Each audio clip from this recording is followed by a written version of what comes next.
What kind of person are you? Was your character determined before you were born? Or did the circumstances in which you grew up and the choices that you made as you faced them determine what kind of a person you became? Or are you a mixture of character, circumstance, and choice? We normally have no control over our built-in genetic heritage, or do we? But how we play the hand that we have been dealt surely makes a difference. A child is initially dependent on others for food, shelter, and a sentient introduction to the world. Childhood is mainly a time of input, but it is also a time of beginning to learn how to react to the circumstances around us. Then comes adolescence, a full-time transitioning from being dependent on others to becoming an adult, reversing dependency and shifting to either making a contribution to others or carving a place for yourself, or a mixture of both. I'd like to take a look at my father in trying to sort out this adventure of life. He's a worthy example, and the world could use more like him. In a later vodcast of this series, I will also devote a special vodcast to my mother, another worthy example. In fact, the two of them together made a significant team. Here is the first photo I have of my father.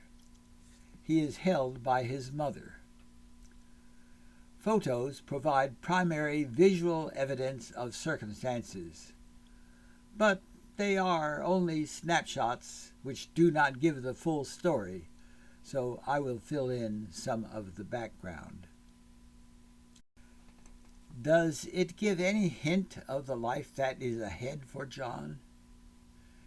Can you see something of his mother's character in the photo?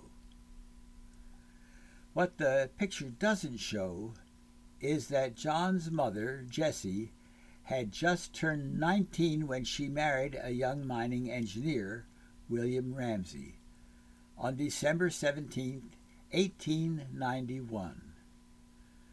Documents show that she must have immediately become pregnant. Will's father at the time was dying of stomach cancer. 9 months later, the young couple named their son after both grandparents, Morris, Will's dying father, and Byers, Jessie's father. So much hope was implied in the name, Morris Byers. But the infant died and was buried within a few weeks of his grandfather Morris. During the next 10 years, Jessie experienced an additional 6 pregnancies. Olive, Frank, Catherine, William, Lindsay, and Jean. The 3 boys and 1 of the girls died as infants, and only Olive and Catherine were on hand to welcome this new brother, John, June 13, 1902. He was named John Gates after his father's boss. Can you see all of that in Jessie's eyes and in the set of her mouth? By the time John was due to be born, his father had been assigned to develop the mining operations on the Choctaw Indian Territory in what is now Oklahoma. A Choctaw woman acted as John's wet nurse when Jessie was unable to nurse her new son. As John grew up, his mother impressed on him that he should always be grateful for the generous compassion in which an unrelated woman gave him his start in life. He carried this attitude of generous compassion with him throughout his life. John's circumstances as he grew up ranged from that of living in a community of working coal miners to that of being the son and grandson of the general manager for the companies which owned the mines. Morris, his grandfather, had been respected and trusted by both the miners and the mine owners. Both Morris and his son Will had themselves worked down in the mines. They showed talent both as mining engineers and as leaders among men, and they were given more and more responsibility. Here are some articles from newspapers which show how both Morris and William at times had to navigate between management and labor. This is all part of the background in which John grew up. William was left as the head of the household when his father died in 1892. 31 years later, on John's 21st birthday, Will wrote a letter to his son, ending with, "Nothing would give me more pleasure and comfort than the knowledge that you, your sisters, and brother will always be loyal and true to each other." That responsibility, caring for, in Dad's case, 8 sisters and 1 brother, was another characteristic which John Gates Ramsay generously carried throughout his life. John dropped out of school at 7th grade to go to get a job to help his family. I was told that when his sister Jessie would finish school, the plan was that she would get a job and John would go back to school. That never happened. The letter that his father gave him on his 21st birthday, William had said, "I have always been sorry it was necessary for you to leave school, and sorry I was not in a position to give you a better start in life." Later on in the letter, he also advises his son, "Always select good books, attend church regularly, and take as active a part as possible in all the activities of your church." John took such advice to heart, and throughout his life he was an active participant in Christian Endeavor and many other church organizations. He also read 2 books which made strong impressions and led him to always ask himself, what would Jesus do whenever he was confronted with a dilemma? See the book In His Steps. It was the book Looking Backward that liberated John to envision a society freed from some of the ills which the Industrial Revolution created. This photo of John and 2 of his friends is marked 1920, when John would have been 18 years old. At that time, the 1920 census lists him as living with his parents in a family of 11 in a rented house in Fountain Hill, a suburb of Bethlehem, Pennsylvania. John is listed as working for wages as a helper in the steel industry, while William, his father, is listed as a foreman but also earning wages. After the move to Bethlehem, John may have had a job at John Wanamaker Department Store in Philadelphia, where he developed a lifelong appreciation of being well-dressed. But at some point, he returned to Bethlehem to the Steel Corporation, where he worked for 17 years. He was popular with his co-workers and also active in Christian Endeavor. It was at Christian Endeavor that his sister, Jessie, introduced him to her friend Gertrude Martin, a student at Moravian Seminary and College for Women. Here is a picture of Gertrude, back row on the right, and her sister Lydia, who was captain of the team. John and Gertrude married on Thanksgiving 1926. This photo shows Gertrude, John, Lydia, the Moravian missionary parents, Theo and Lizzie, and the rest of the Martin family. Gertrude's father had hoped that she would marry a man headed for a religious career, not a steelworker, but John soon obtained his support.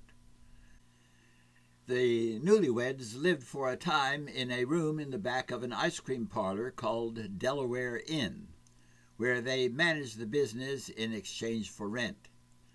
When the owner asked them to sell liquor under the table during Prohibition, they refused and instead found a position as caregivers for Mr. Uberoff in his home.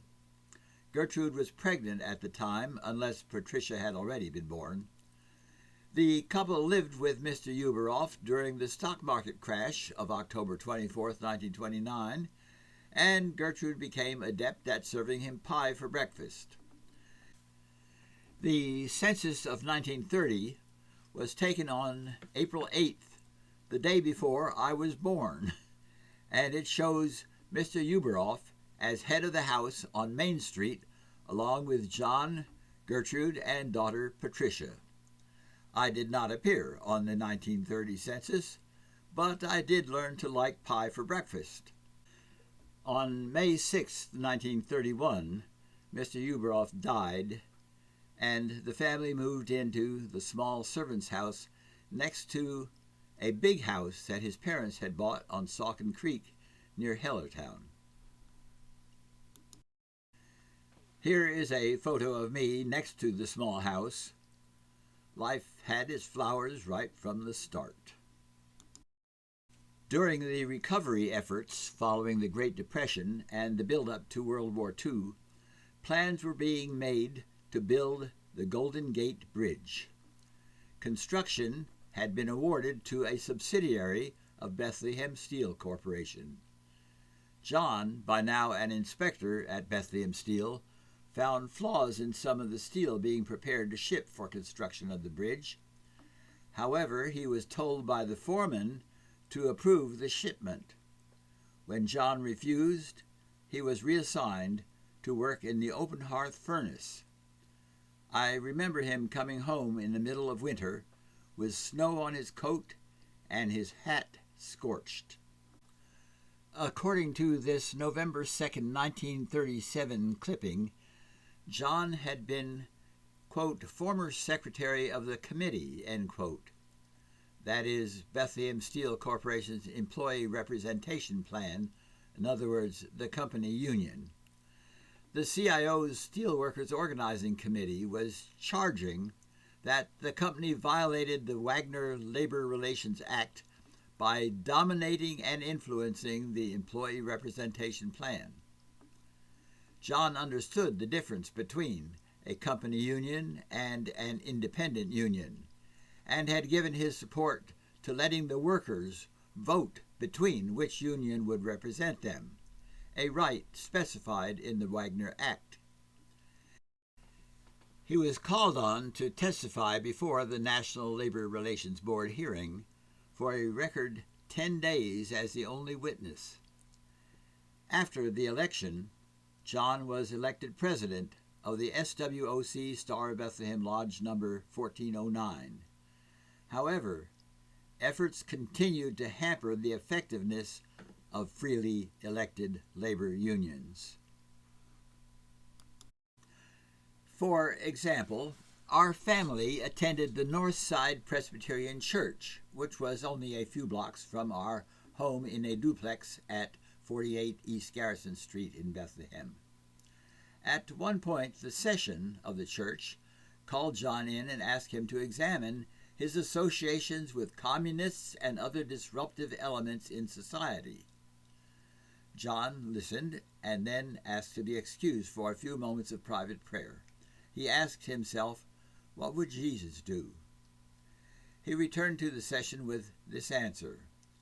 Now he was aware that Eugene Grace, president of Bethlehem Steel, was also a member of the Northside Church. He said, if this church belongs to Eugene Grace, I will leave and not embarrass you further. but if it belongs to Jesus Christ, I intend to stay. We stayed, and as you can see in the photo, we had great support from Barnett Eby, the pastor. Following the NLRB hearing, John received a letter from Ed Kluel, who had been observing the hearing. He invited John to meet with the Oxford group, and thus began an important relationship with people committed to absolute honesty, absolute purity, absolute unselfishness, and absolute love in human relations. They also practiced daily quiet time, seeking God's guidance. Before America's entry into World War II, the Oxford group was renamed Moral Rearmament, and our entire family was invited to the group's convention at Madison Square Garden. It was around this time that John lost his job at Bethlehem Steel and was asked to attend a moral rearmament training retreat in Switzerland, and he then was also hired by the United Steelworkers of America as an organizer and a public relations specialist. He attended the USWA's first Constitutional Convention, May 19, 1942, in Cleveland. Can you locate him in the last seat, row number 2? The USWA, the Steelworkers Union, paid John's salary for the rest of his life. His work took him and the family first to Ashland, Kentucky, then to Butler, Pennsylvania, to organize unions at the Armco steel mills. In Ashland, I, Bill, and Dick, all three of us, skipped a grade in school. In Butler, Dad found a summer cottage at Slippery Rock for the family, where we wore our swimsuits almost daily. When Dad was out of town, he regularly corresponded with Patty, and as we grew up, he took each of us on individual trips with him so that we could share the experiences of the real world and his part in it. We had vacations, too, at Cape May in New Jersey for several summers, a trip to the zoo in Philadelphia, and I had a special trip with him to Highlander Folk School in Monteagle, Tennessee, when he was on the staff of a retreat for officers of local unions. That was before the interracial school was confiscated by the state of Tennessee and when Rosa Parks had attended one of its retreats. In 1946, John was put in charge of the Community Relations Department of the Southern Organizing Committee of the CIO. He organized religion and labor fellowships in industrial cities, urged union members to attend church so that labor's concerns would be represented within churches, and urged church leaders to be involved in labor's issues so that the church would be represented in the union halls. The fellowships gave religious leaders and labor leadership the opportunity to understand each other. Mother tells about a black steelworker who told how much courage it took for him to send his young son off alone to an integrated school for the first time because he himself had already gone to work. A white preacher listened and the next morning escorted the youngster to school. The CIO Southern Drive ended in 1953, and John was then assigned to the national office in Washington, D.C. When the CIO merged with the AFL in December 1955, he was moved back to the United States Steelworkers of America, where he continued speaking, writing, and serving on many boards. He was recognized by the National Capital Area Council of Churches as the Layman of the Year in 1957 at a dinner for nearly 500, presided over by Bradshaw Mintner, former Assistant Secretary of the Department of Health, Education, and Welfare. Because of his leadership in work like this, John was presented the Mother Jones Award by the Pennsylvania Labor History Society in 1981. After John retired in 1962, he and Gertrude bought my house in Silo, North Carolina, and it became a prominent feature in the lives of the grandchildren, who called it Happiness Hill.